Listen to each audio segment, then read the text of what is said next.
والسلام علی من لا نبی بعدہ اما بعد۔ صفحہ نمبر 219 سورہ یوسف،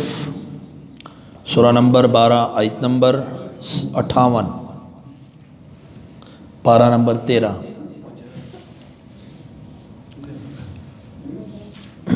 اعوذ باللہ من الشیطان الرجیم، بسم اللہ الرحمن الرحیم۔ وجاء، اور آئے، اخوت یوسف، یوسف علیہ السلام کے بھائی، فدخلوا علیہ، تو وہ داخل ہوئے اس پر، یعنی ان کے پاس آئے، داخل ہوئے۔ فعرفہم، تو انہوں نے پہچان لیا انہیں، یعنی سیدنا یوسف علیہ السلام نے پہچان لیا کہ یہ میرے بھائی ہیں۔ وَهُمْ لَهُ مُنْكِرُونَ، اور وہ ان کو نہ پہچاننے والے تھے، یعنی سیدنا یوسف علیہ السلام کے بھائی انہیں پہچاننے والے نہیں تھے۔ وَلَمَّا جَهَّزَهُمْ بِجِهَازِهِمْ، اور جب تیار کیا ان کو، یعنی ان کے سامان کو، قَالَ، تو کہا، ان کو کہا، یعنی اپنے بھائیوں سے کہا، قَالَ ائْتُونِي بِأَخٍ لَكُمْ، کہا لے آؤ میرے پاس اپنے بھائی کو، من ابیکم، جو تمہارے باپ کی طرف سے ہے، یعنی جب ان کا سامان تیار کیا تو ان سے کہا اپنے پدری بھائی کو جو تمہارے باپ کی طرف سے ہے اسے میرے پاس لے کر آؤ۔ الا ترون، کیا تم دیکھتے نہیں، انی اوفی الکیل، بے شک میں پورا پورا دینے والا ہوں، پورا پورا ماپ کو، وانا خیر المنزلین، اور میں بہتر ہوں مہمان نوازی کرنے والوں میں سے، یعنی میں بہتر مہمان نوازی کرنے والوں میں سے ہوں۔ فَإِن لَّمْ تَأْتُونِي، پس اگر تم نہ لائے میرے پاس بھی اس کو، فَلَا كَيْلَ لَكُمْ، تو نہیں ہے ماپ تمہارے لیے، عندی میرے ہاں، وَلَا تَقْرَبُونَ، اور نہ تم قریب ہونا میرے۔ قالوا، تو انہوں نے کہا، سَنُرَاوِدُ عَنْهُ، امن قریب آمادہ کریں گے اپنے باپ کو، عنہ اس کے بارے میں۔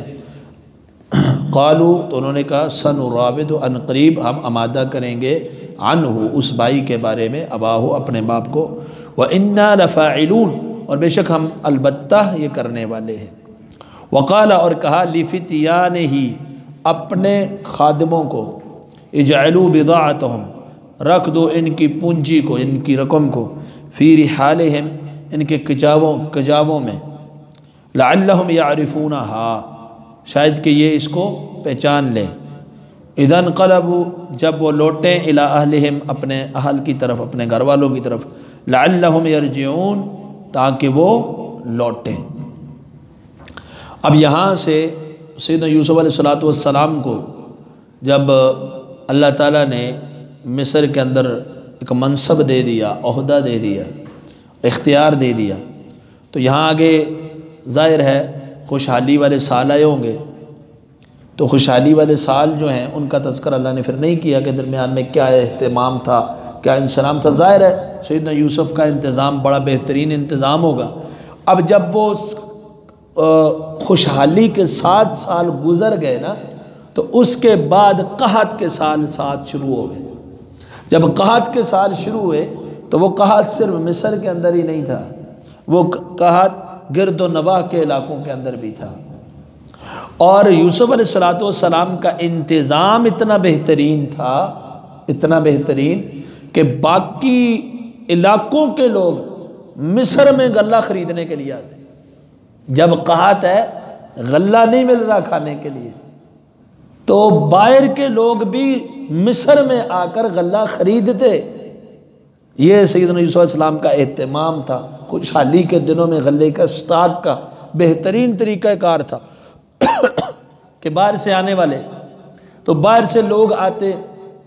غلہ خریدتے، سیدنا یوسف علیہ السلام جو ہے وہ انہیں غلہ بھی دیتے، اور ایک خاندان کو، ایک بندے کو 1 اونٹ کا بوجھ جو ہے وہ لاد کر دے دیتے تھے غلہ، ایک آدمی کے لیے 1 اونٹ، اس کے گھر والوں کے لیے۔ تو جب یہ قحط سیدنا یعقوب علیہ السلام کے گھر تک پہنچا، غلہ ختم ہو گیا، اب انہوں نے وہ جمع پونجی لی، کچھ پیسے تو وہ بھی مصر کے بادشاہ کے پاس غلہ خریدنے کے لیے آئے۔ جب یہ مصر میں پہنچے وَجَاءَ إِخْوَةُ يُوسُفَ، یہ غلہ لینے کے لیے آ رہے ہیں، تو آئے یوسف علیہ السلام کے بھائی، اور جب ان کے پاس داخل ہوئے تو یوسف علیہ السلام نے فوراً انہیں پہچان لیا، اپنے بھائیوں کو فوراً سیدنا یوسف علیہ السلام نے پہچان لیا۔ وَهُمْ لَهُ مُنْكِرُونَ، لیکن وہ پہچاننے والے نہیں تھے، ظاہر ہے بچپن کے اندر ان سے الگ ہوئے۔ سیدنا یوسف علیہ السلام چھوٹے تھے تو انہوں نے نہیں پہچانا کہ یہ یوسف ہیں، اتنا عرصہ بیت گیا، اور یوسف علیہ السلام فوراً جان گئے، پیغمبر تو ہوتے ہی اللہ کے بڑے فہیم ہیں نا، تو انہوں نے پہچان لیا کہ یہ میرے بھائی ہیں، لیکن ان کو نہیں پتہ چلا۔ وہ تو سوچ بھی نہیں سکتے تھے کہ جسے ہم کنویں کے اندر پھینک کے آ گئے تھے، آج وہ غلہ بیچ رہا ہے، تقسیم کر رہا ہے، جب ہر طرف قحاطی ہے، اور وہ بادشاہ بنا ہوا ہے، اختیار والا ہے، سلطہ حکومت والا ہے، وہ تو سوچ بھی نہیں کہ تصور میں بھی نہیں ہو سکتا تھا۔ اور یہاں پہ اللہ پاک نے بھی یہ ایک مثال اور نمونہ بیان کیا، کس طرح بھائیوں نے انہیں بچپن کے اندر کنویں کے اندر ڈال کے ان کے خلاف سازش کی، اپنے باپ سے جدا کیا۔ آج یہ وقت بھی آ گیا، اللہ نے ان کا کتنا بہترین انجام کیا، اور ان کے پاس کچھ بھی نہیں۔ اب یہ سیدنا یوسف علیہ السلام کے پاس آ گئے، اور ظاہر ہے انہوں نے آ کر اپنے حالات تعارف بتائے ہوں گے، کیونکہ سیدنا یوسف علیہ السلام نے ان کی مہمانی بھی تیار کی ہوگی، مہمان نواز تھے، جو لوگ دور دراز کے علاقوں سے آتے تھے، پورا ماپ بھی دیتے تھے، صحیح کر کے غلہ بھی دیتے تھے، تو انہوں نے حالات اپنے بتائے ہوں گے، ہمارے گھر کے اندر اتنے افراد ہیں۔ باقی جو بھائی تھے وہ سارے کے سارے 10 بھائی، وہ وہاں پر اپنا اپنا اونٹ لے کر آ گئے، ہر ایک کو ایک ایک اونٹ مل گیا۔ تو سیدنا یوسف علیہ السلام کو انہوں نے بتایا ہوا تھا نا، ہمارے گھر میں ایک بھائی اور بھی ہے جو باپ کی طرف سے ہے، وہ نہیں آیا، باپ نے نہیں آنے دیا۔ تو اس لیے یوسف علیہ السلام نے جب ان کا سامان تیار کر دیا نا، جو غلہ وہ خرید رہے تھے، ان کے پیسوں کا جو غلہ بنتا تھا، ان کا ایک ایک اونٹ، وہ ایک ایک اونٹ ان کا تیار کر کے تو ان کو پہلے ترغیب دی، کہا کہ اپنے باپ کی طرف سے جو بھائی گھر میں رہ گیا اسے لے کر آنا، پھر ترغیب دی، دیکھو کیا تم دیکھتے نہیں، اوفل قیدا، میں پورا ماپ دیتا ہوں، تو جب وہ آئے گا تو اس کا بھی پورا پیمانہ اس کو ملے گا نا، اس کے حصے کا اونٹ بھی پورا مل جائے گا۔ اور انا خیر المنزلین، میں دیکھو بہترین مہمان نواز ہوں، یعنی ہاتھوں میں کوئی خدشہ خوف خطرہ نہیں ہے، تمہاری مہمان نوازی بھی کر رہا ہوں، تمہیں پورا غلہ بھی دے رہا ہوں، تو اپنے بھائی کو بھی لے کر آؤ۔ پھر ساتھ میں ڈرایا بھی، شاید نہ لے کر آئے، ڈرایا کیا؟ فَإِن لَّمْ تَأْتُونِ بھی، اگر نہیں لائے نا میرے پاس تو تمہارے لیے بھی کچھ نہیں ہوگا، پھر آئندہ میرے پاس نہیں آنا، وَلَا تَقْرَبُونِ، میرے قریب ہی نہیں آنا، اگر اپنے بھائی کو ساتھ نہ لے کر آئے۔ تو وہ بھائی یوسف علیہ السلام کا سگا بھائی تھا، دوسرے بھائی باپ کی طرف سے بھائی تھے، وہ ماں اور باپ دونوں کی طرف سے تھا، تو اس لیے انہوں نے کہا جو اپنے باپ کی طرف سے بھائی ہے اسے بھی تم لے کر آنا۔ تو پھر اپنے جو جوان تھے نا، جو خادم وغیرہ تھے، قال لفتیانہ، تو سیدنا یوسف علیہ السلام نے اپنے جوانوں سے کہا کہ جب یہ لوٹ کر جا رہے ہیں نا، سامان کے اندر ان کی قیمت بھی رکھ دو، یعنی جو جمع پونجی وہ لائے تھے نا تو یوسف علیہ السلام سے غلہ خریدنے کے لیے، اب وہاں پہ ان کو واپس نہیں کی، لیکن اپنے خادموں سے کہا ان کی رقم انہی کی بوریوں میں رکھ کے ان کے کچاووں میں رکھ دو۔ جب یہ گھر پہنچ گئے اس وقت مورے لگی ہوتی تھی نا، اپنا اپنا سکہ سب کو پتہ ہوتا تھا کہ یہ میری رقم ہے، تو کہا کہ یہ جب گھر پہنچے تو شاید اپنی رقم کو پہچان لیں اور پھر یہ لوٹ کر آئیں، اس امید سے۔ جہاں دو باتیں ہو سکتی ہیں،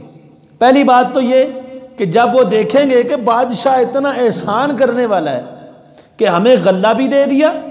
آسودگی ان کی کتنی تھی کتنی نہیں تھی وہ تو ظاہر ہو رہی تھی نا، غربت تھی، تو غلہ بھی دے دیا اور قیمت بھی نہیں وصول کی، وہ بھی ہمارے سامان کے اندر ڈال دی، لہذا اپنے بھائی کو لے کے جاتے ہیں، اس کے اتنا احسان کرنے والا بادشاہ ہے، اس سے کیا ڈرنا۔ اور دوسرا یہ بھی ہو سکتا ہے سیدنا یوسف علیہ السلام نے شاید سوچا کہ غربت، شاید ان کے پاس رقم ہی نہ ہو، دوبارہ لوٹ کے ہی نہ آئے، اس لیے یہ رقم ہی رکھ دو تاکہ رقم ہوگی تو دوبارہ غلہ لینے کے لیے پھر آئیں گے اور میرا بھائی بھی آ جائے گا، تو اس لیے کہا بھائی کو ساتھ لے کر آنا ہے جب تم لوٹ کر آؤ۔ اور پھر انہوں نے کہا ٹھیک ہے جی، ہم جو ہے نا ہم ضرور اپنے باپ کو قائل کریں گے، آمادہ کریں گے کہ وہ ہمارے بھائی کو جو ساتھ بھیج دے۔ اب باپ کو آمادہ کرنے کی بات کیوں کر رہی؟ کیونکہ باپ کو پہلے سیدنا یوسف علیہ السلام کو بھی نہیں بھیج رہے تھے، اب بھیج دیا تو نقصان ہوا۔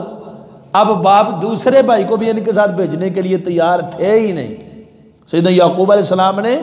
اس سے معلوم ہوتا ہے کہ اس کے بعد کبھی اپنے بیٹے کو ان کے ساتھ نہیں بھیجا، جب یہ غلہ لینے کے لیے تب بھی اپنے بیٹے کو نہیں بھیجا۔ اسی لیے انہوں نے کہا کہ سَنُرَاوِدُ عَنْهُ أَبَاهُ، ہم اپنے باپ کو قائل کریں گے، آمادہ کریں گے،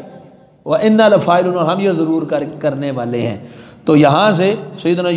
یعقوب کے دیگر بیٹے یوسف علیہ السلام کے بھائی سیدنا یوسف علیہ السلام کے پاس آ جاتے ہیں۔ اب وہی جو آپ کے خلاف سازشیں کرتے رہے، آج وہ غلہ وصول کرنے کے لیے آئے ہوئے ہیں، اور یہ حاکم ہیں، یہ غلہ تقسیم کرنے والے ہیں، جن کو وہ بے یار و مددگار کنویں کے اندر چھوڑ کے آگے۔ اور اللہ رب العالمین نے کیا فرمایا تھا جب کنویں میں سیدنا یوسف علیہ السلام تھے؟ لَتُنَبِّئَنَّهُمْ بِأَمْرِهِمْ هَٰذَا، آپ ان کے اس کام کی خبر ضرور ان کو کریں گے۔ اب وہ وقت آ گیا جب سیدنا یوسف علیہ السلام تک وہ پہنچ گئے، اور یوسف علیہ السلام کی رسائی ان تک ہو گئی۔ سبحانک اللہم و بحمدک۔